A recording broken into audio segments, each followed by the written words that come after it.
بسم اللہ الرحمن الرحیم۔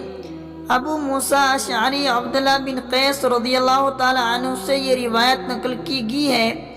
وہ فرماتے ہیں نبی کریم صلی اللہ علیہ وسلم نے فرمایا کہ مسلمانوں اور یہود و نصارہ کی مثال ایک ایسے شخص کی سی ہے کہ جس نے کچھ لوگوں سے مزدوری پر رات تک کام کرنے کے لیے کہا۔ انہوں نے آدھے دن کا کام کیا، پھر جواب دے دیا کہ ہمیں تمہاری اجرت کی ضرورت نہیں۔ یہ یہود تھے۔ پھر اس شخص نے دوسرے مزدور بلائے اور ان سے کہا کہ دن کا جو حصہ باقی بچ گیا ہے، یعنی آدھا دن، اس کو پورا کر دو، شرط کے مطابق مزدوری تمہیں ملے گی۔ انہوں نے بھی کام شروع کیا، لیکن عصر تک وہ بھی جواب دے بیٹھے۔ یہ نصارہ تھے۔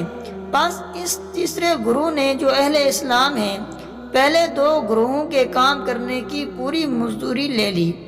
رافع بن خدیج فرماتے ہیں، ہم مغرب کی نماز نبی کریم صلی اللہ علیہ وسلم کے ساتھ پڑھ کر جب واپس ہوتے اور تیر اندازی کرتے تو اتنا اجالا باقی رہتا تھا کہ ایک شخص اپنے تیر گرنے کی جگہ کو دیکھتا تھا۔